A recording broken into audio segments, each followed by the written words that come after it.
Hello बच्चों, कैसे हैं आप बच्चों। आज हम पढ़ेंगे कक्षा 7 संस्कृत रुचिरा के अंतर्गत 5वां पाठ पंडिता रमाबाई। आप देख रहे हैं ना यहाँ पर, ये है आपका 5वां पाठ है पंडिता रमाबाई।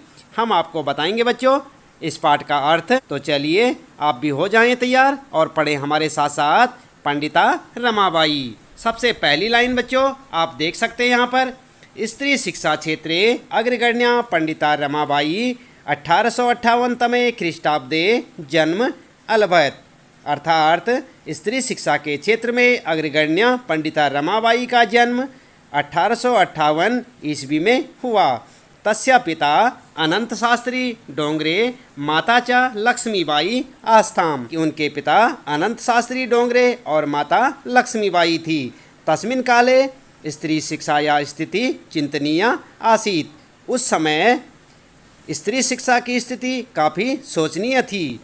स्त्रीणां कृते संस्कृत शिक्षणं प्रायः प्रचलितं नासीत्। स्त्रियों के लिए संस्कृत की शिक्षा प्रायः प्रचलित नहीं थी। किंतु डोंगरे रूढ़िबद्धां धारणां परित्यज्य स्वपत्नीं संस्कृतम् अध्यापयत्। किंतु डोंगरे ने रूढ़िबद्ध धारणाओं का त्याग कर अपनी पत्नी को संस्कृत की शिक्षा दी। एतदर्थं सः समाजस्य प्रताड़नाम् अपि असहत। इसके लिए उन्होंने समाज की प्रताड़नाओं को भी सहा। अनंतरम रमा अपि स्वमातुः संस्कृत शिक्षां प्राप्तवती। इसके साथ ही रमा ने भी अपनी माता से संस्कृत की शिक्षा प्राप्त की। कालक्रमेण रमायाः पिता विपन्ना संजातः। समय के बदलने पर रमा के पिता निर्धन हो गए। विपन्ना का मतलब निर्धन। तस्या पित्रो ज्येष्ठा भगिनी च दुर्भिक्ष पीड़िता दिवंगता। उनके माता पिता और बड़ी बहन अकाल के कारण दिवंगत हो गए। अर्थात उनके माता पिता और बड़ी बहन अकाल के कारण मृत्यु को प्राप्त हो गए। दिवंगता का मतलब मृत्यु को प्राप्त होना। तदंतरम रमा स्व ज्येष्ठ भ्राता सह पदभ्याम समग्रम भारतम अभ्रमयत। इसके बाद रमा अपने बड़े भाई के साथ पैदल यात्रा करती हुई भारत का भ्रमण करने लगी। भ्रमण कर में सा कोलकाता प्राप्ता और इसी दौरान वह कहाँ पहुँची? कोलकाता पहुँची। संस्कृत वैदुष्येण सा तत्र पंडिता सरस्वती चेति उपाधिभ्याम विभूषिता। और संस्कृत में विद्वता के कारण वहाँ उसे सरस्वती और पंडित की उपाधि से विभूषित किया गया। तत्रैव सा ब्रह्म समाजेन प्रभाविता वेदाध्ययनम अकरोत्। और वहाँ पर उन्होंने ब्रह्म समाज से प्रभावित होकर वेदों का अध्ययन किया। पश्चात सा स्त्रीणां कृते वेदादीनां शास्त्राणां शिक्षाये आंदोलनम प्रारब्धवती। इसके बाद उन्होंने स्त्रियों के लिए वेद आदि शास्त्रों की शिक्षा के लिए आंदोलन प्रारंभ कर दिया। 1880 तमे ख्रीष्टाब्दे सा विपिन बिहारी दासेन सह बांकीपुर न्यायालये विवाहम अकरोत्।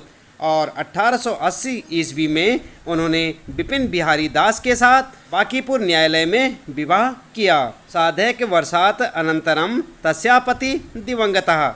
1.5 वर्ष के अंतर्गत उनके पति मृत्यु को प्राप्त हो गए। तदंतरम सा पुत्र्या मनोरमया सह जन्मभूमि महाराष्ट्रम प्रत्यागच्छत। और उसके बाद वे अपनी पुत्री मनोरमा के साथ अपनी जन्मभूमि महाराष्ट्र को लौट आई। नारीणां सम्मानाय शिक्षाय च सा स्वकीयं जीवनम अर्पितवती। और उन्होंने नारियों के सम्मान और शिक्षा के लिए अपना जीवन समर्पित कर दिया। हंटर शिक्षा आयोगस्य समक्षम नारी शिक्षा विषये सा स्वमतं प्रस्तुतवती। और हंटर शिक्षा आयोग के समक्ष उन्होंने नारी शिक्षा विषय के लिए अपना मत प्रस्तुत किया। सा उच्च शिक्षार्थम इंग्लैंड देशम गतवती। वह उच्च शिक्षा के लिए इंग्लैंड देश गई। तत्र ईसाई धर्मस्य स्त्री विषय के उत्तम विचारे प्रभाविता जाता। और वहाँ पर वे ईसाई धर्म से स्त्री शिक्षा के विषय में उत्तम विचारों से प्रभावित हुई। इंग्लैंड देशात रमाबाई अमेरिका देशम अगच्छत। इंग्लैंड देश से फिर रमाबाई अमेरिका गई।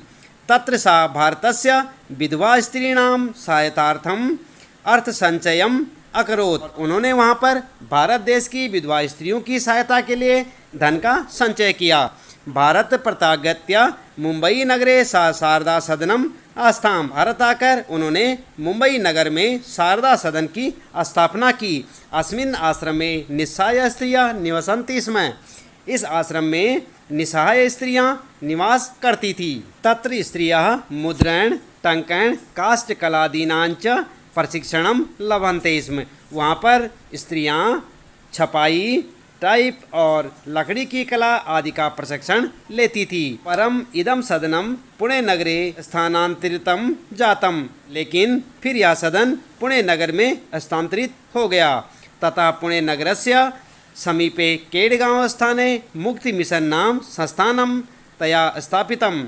और फिर पुणे नगर के समीप केडगांव स्थान पर मुक्ति मिशन नाम संस्थान के रूप में स्थापित हो गया। अत्र अधुना अपि निराश्रिता स्त्रियां ससम्मानम जीवनम यापयन्ति।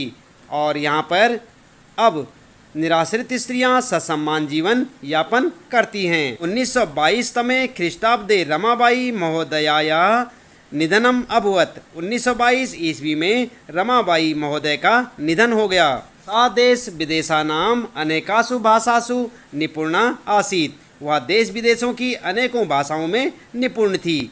समाज सेवाया अतिरिक्तम लेखन क्षेत्रे अपि तस्या महत्वपूर्णम अवदानम अस्ति। समाज सेवा के साथ साथ लेखन कला के क्षेत्र में भी उनका महत्वपूर्ण योगदान रहा। स्त्री धर्म नीति हाई कास्ट हिंदू वुमन इति तस्या प्रसिद्धम रचनाद्वयम वर्तते।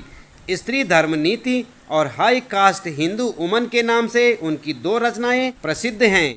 तो बच्चों, इसके साथ ही ये पाठ यहाँ पर समाप्त होता है। उम्मीद है कि आपको इस पाठ का अर्थ जो यहाँ पर बताया गया वह अच्छे से समझ आया होगा। इसके साथ ही आपको बता दें कि कक्षा 7 संस्कृत रुचिरा के सभी पाठों का अर्थ जानने के लिए, सारांश और प्रश्नोत्तर जानने के लिए आप चैनल की प्लेलिस्ट में जाएं। वहाँ पर आपको प्रत्येक पाठ की वीडियो देखने को मिलेगी। और जानते रहे अपने कक्षा 7 संस्कृत रुचिरा के सभी पाठों के प्रश्नोत्तर हमारे साथ। यदि आप चैनल में पहली बार आए हैं तो चैनल को सब्सक्राइब अवश्य कर दें, बेल आइकन भी दबा दें बच्चों, ताकि आपको आने वाली प्रत्येक पाठ की वीडियो की नोटिफिकेशन मिलती रहे।